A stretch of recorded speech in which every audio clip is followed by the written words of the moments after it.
देखिए, गणित का एक सवाल हम लोग के सामने आ गया। इस टाइप का सवाल तरीका बदल बदल के आता रहता है नवोदय विद्यालय में। कह रहा कि अस्मिता रोजाना गणित के 5 प्रश्नों को हल करती है, तो जुलाई महीने में उसने कितने प्रश्न हल किए। अब देखिए, महीना जब भी दे करके पूछेगा तो महीने में कितने दिन होते हैं ये आप लोगों को याद करना पड़ेगा।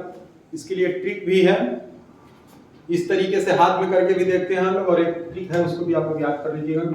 देखिए, जुलाई में है तो जुलाई और अगस्त 31 का होता है। फरवरी दे देगा तो केवल अगर फरवरी दिया तो फरवरी में से 28 की होती है, लेकिन फरवरी के साथ अगर सत्र जोड़ देगा कि सन 2000 की फरवरी में, 2004 फरवरी में, फरवरी 2008 में, फरवरी 2012 में, फरवरी 2016 में, फरवरी 2020 में, तो इसमें 29 दिन होंगे, क्योंकि ये लीप ईयर है।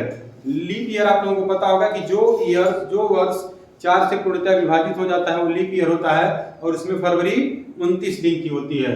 और नॉर्मल अगर पूछ देगा कि अगर इसी सवाल को पूछ दे कि अस्मिता रोजाना गणित के 5 प्रश्नों को हल करती है, तो फरवरी महीने में उसने कितने प्रश्न हल किए, तो मात्र 28 से ही मल्टीप्लाई होगा वहां पे। नॉर्मल फरवरी 28 दिन की होती है और लीप ईयर की फरवरी 29 दिन की होती है।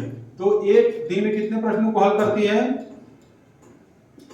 एक दिन में 5 प्रश्नों को। कितने प्रश्नों को? 5 प्रश्नों को। तो जुलाई में कितना होता है? जुलाई जो होता है वो कितने दिन का होता है? 31 दिन का होता है। तो 31 गुणे 5 बराबर 5 5 5 3 15, 155 प्रश्नों को हल करेगी।